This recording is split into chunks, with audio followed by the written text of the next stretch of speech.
Alhamdulillah. Jum'ah Mubarakah, everyone. Allah Ta'ala says in the Quran, بعد أعوذ بالله من الشيطان الرجيم بسم الله الرحمن الرحيم إن الله لا يغير بقوم حتى يغيروا ما بأنفسهم. صدق الله العظيم. Allah Ta'ala says in the well-known and well-heard verse of the Quran, verily Allah does not change the condition of a people until they change what is in themselves. أنفسهم ما في أنفسهم. Now usually when you hear that verse, you're hearing it as a political slogan, or you're hearing it to indicate some sort of need for spiritual refinement.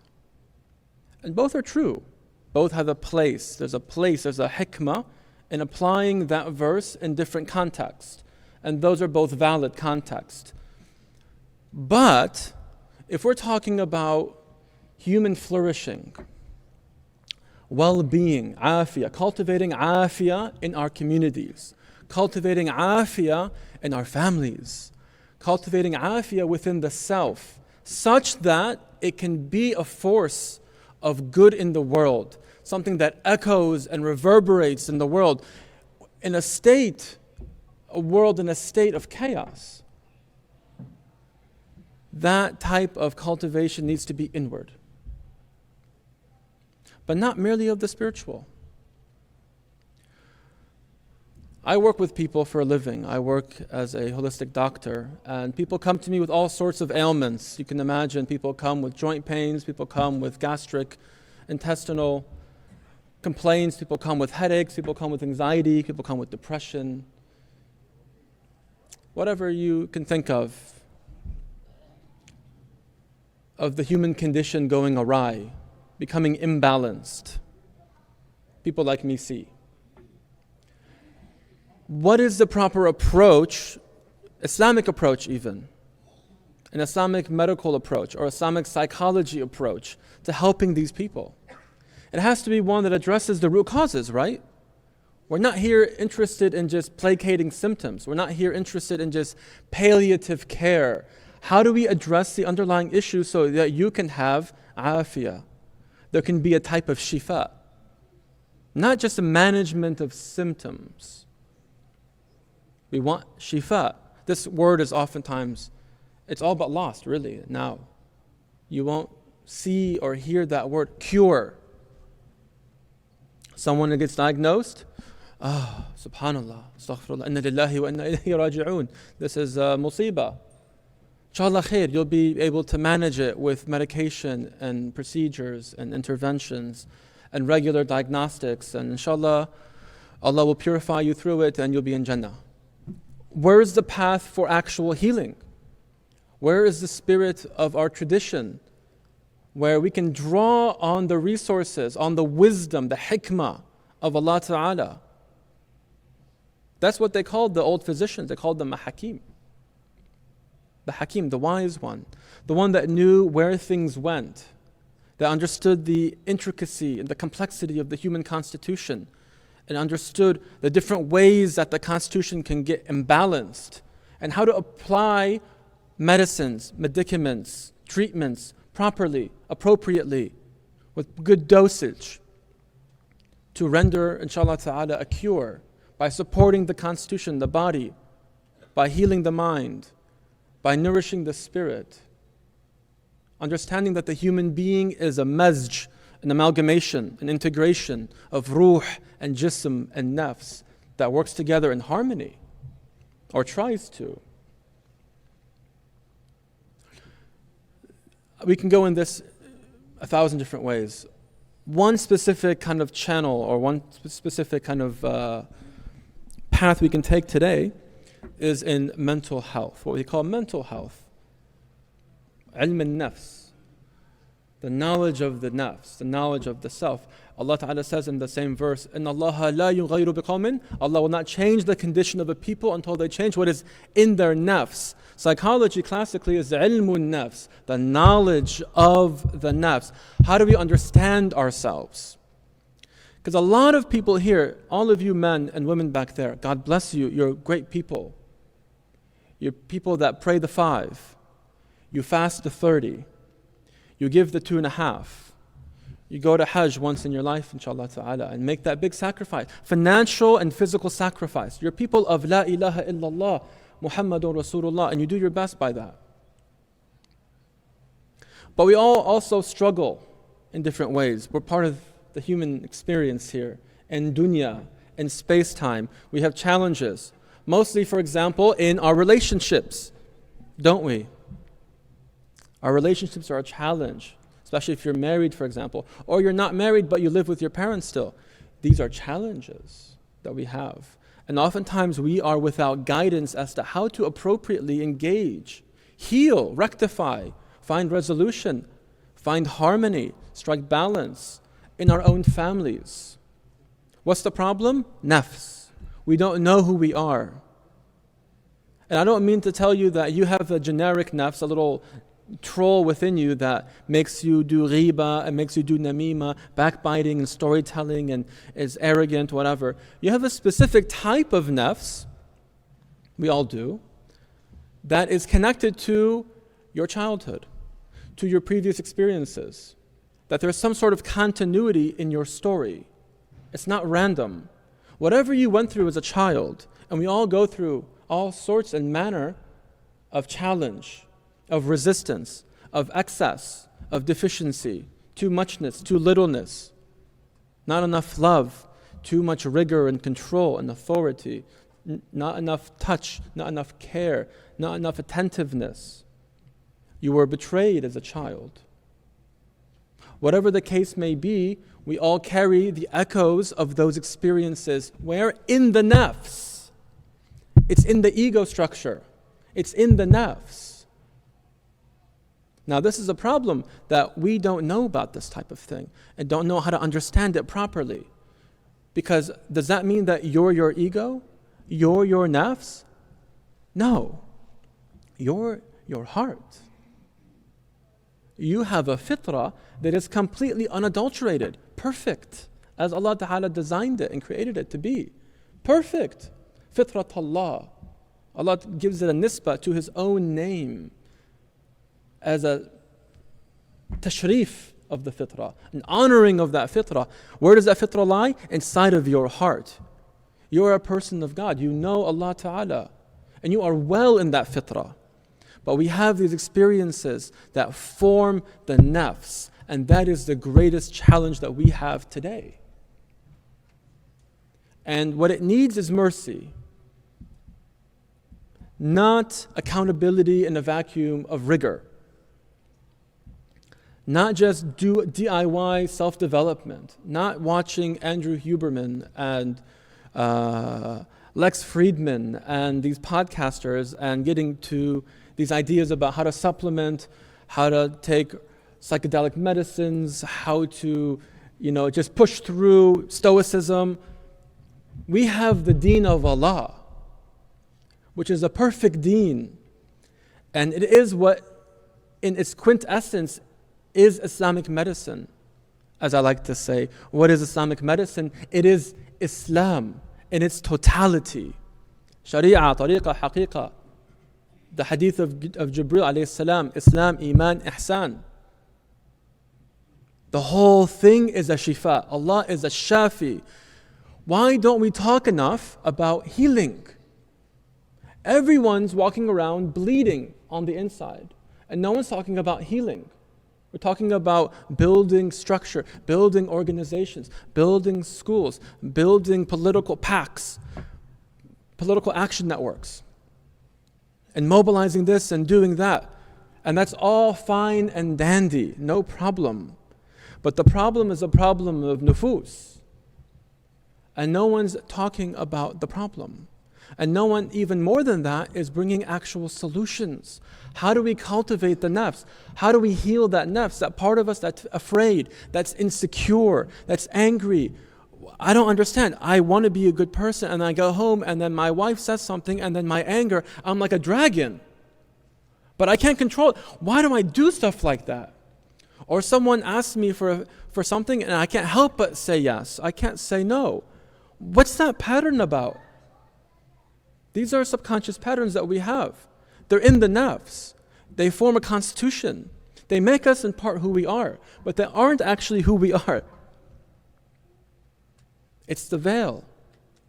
You're your heart. You're the fitra of Allah Ta'ala. You're the special light from God that's here to love and serve, to embody the prophetic message, and to be in service to mankind. That's who you are. And to be at first best with your own self and your own family. But we have a problem, right? We have this nafs. إِنَّ النَّفْسَ لَأَمَّارَةٌ بِالسُّوءِ إِلَّا وَمَا رَحِمَ رَبِّي. That verily the nafs in its lowest form is ever commanding to evil, except that which is shown mercy by Allah Ta'ala. What does that mean? What does that indicate to us? It's mercy that heals.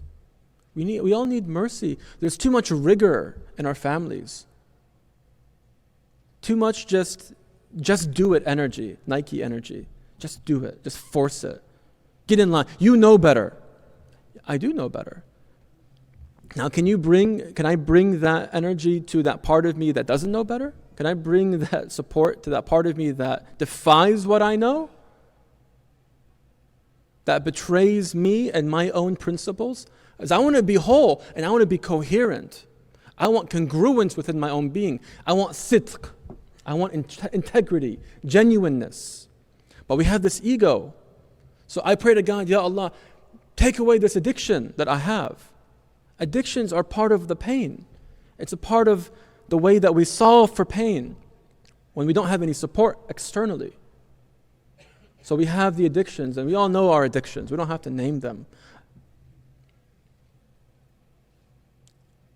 We solve for pain with the addiction, but what do we actually need to bring to that place? Mercy. Because I pray to Allah, Ya Allah, help me with that addiction. And you are in that posture of prayer, and there's a part of you that knows, I'm probably going to do that thing tonight. Subhanallah. See, like, what is going on in that? How do we bring that stuff? How do we bring this together? How do we sense make that experience where there's a part of you that already has azima, I'm going to do that thing. But your higher nature is like, it's Thursday night, it's Jum'ah night, I probably shouldn't. Ya Rabbi, please protect me from me.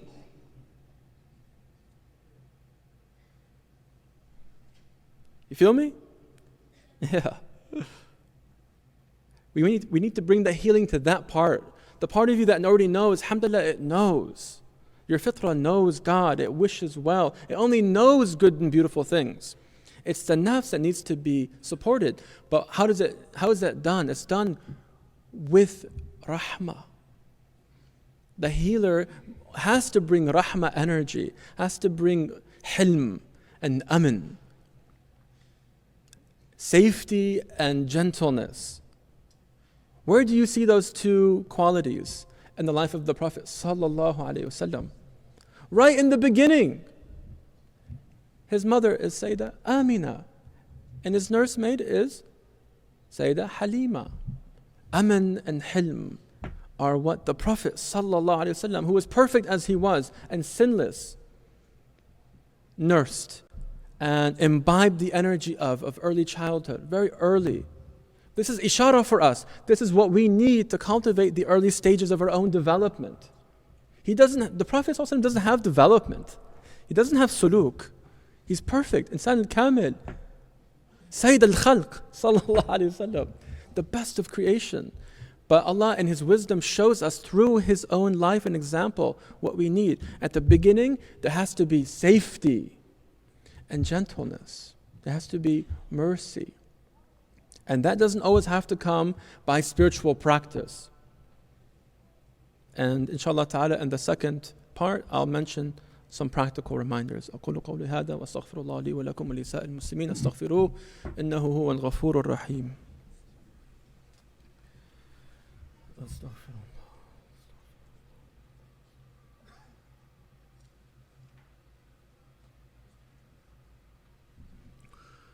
Alhamdulillah wa salatu wa salam ala rasulillah wa ala alihi wa wala. There's a really interesting non-Muslim philosopher. His name is Ken Wilber. Sometimes we can take things from non-Muslims that kind of give us a new perspective on things that we're already familiar with. And he has this concept of growing up and waking up, which I find to be very helpful and fascinating in some way. He says waking up is the process of growth that is really more like a traditional spiritual approach. Salah, Quran, dhikr, khalwa, samt, these kind of familiar principles of tasawwuf, of spirituality. That's waking up work. Waking up to the realities of La ilaha illallah Muhammadun Rasulullah sallallahu alayhi wasallam in the heart. And then there's the process of growing up. What's growing up about? If waking up is more vertical, growing up is more horizontal. It's more about your stages of development, your maturity as a man and as a woman. Because some of us may be actually older, elders, relatively, 40s, 50s, 60s, 70s, but maybe emotionally, and I want you to really just not see this as a criticism. I want you just to take a moment and just, you. In your heart of heart, you know you, I know me. And we may be in a place where, subhanAllah, even me here, I am with the jubbah, all the waking up, get up, Here's my wake up, get up. But do I know me? Am I in control? Am I mature? Can I have a handhold on myself when someone says something I don't like? When my kids do something that displeases me? When my wife says something that triggers me? Can I maintain myself? Can I remember what I call remembering the heart? Remember who I really am? And not forget, go into ghafla and spiral into my nafsani strategies, my egoic compensatory strategies that come from my childhood, that yours come from your childhood. I don't want to automate that. I don't want to lose myself and become a machine, like a robot. I want to be in the present real-time connection to my own body, my own states, to Allah Ta'ala, to what's going on, and be able to choose how I want to navigate. Be in control, have a type of, not control like a, neurotic, control, authoritarian kind of being. No, like control meaning I'm present, I'm open, I'm receptive, I'm listening, I'm calm, I'm rational, I'm intentional. See, growing up work is what allows for that type of quality. You may be able to quote Quran and Sunnah and you have a lot of nur on your face, mashallah, tabarakallah, and you're studied and you know the mutun and mashallah, tabarakallah. That is all amazing, and yet you may still struggle with your family and still struggle with addictions. Because we're not talking about growing up work, we're talking about the waking up work only. This is a problem. See, in the pre-modern time, many of the ulama were also hukama, they were physicians. We've lost that. Now it's all bifurcated, You've heard the term Cartesian dualism, the breaking up of mind and body. We split and fragment these things as part of being modern people. One of the things that we lost was the ilm, the traditional ilm, like ilm al-din and ilm al-abdan. Imam al-Shafi'i famously said, one of my favorite quotes ever, says, al-ilmu ilman, ilm al-adyan wa ilm al-abdan. Ilm al-adyan wa ilm al-abdan, subhanallah. They're both ilm, they're both coming from the treasury, the turath of the Prophet sallallahu alaihi wasallam. But we have fragmented that. And so we're all unwell. God bless you. You're all well and strong and beautiful in your fitra. But we're all struggling, aren't we? Let's be real. We're struggling. A lot of us are struggling and we're living in chaotic times. So this is a reminder for myself first and foremost and for all of you, inshallah ta'ala, as we wind down, to take your health seriously. Take a good look inwards. Take account of yourself, not just in your sins and stuff like that. Look at the deeper patterns that make the sins what they are. There's a pattern behind the sins. There's a pattern behind the way your anger spirals and your insecurity and your anxiety flares. It's all patterned. You have a constitution. You have a mizaj. You can come to know that thing and cultivate it. May Allah give us tawfiq, inshallah ta'ala. May Allah bless you all and protect you, inshallah ta'ala.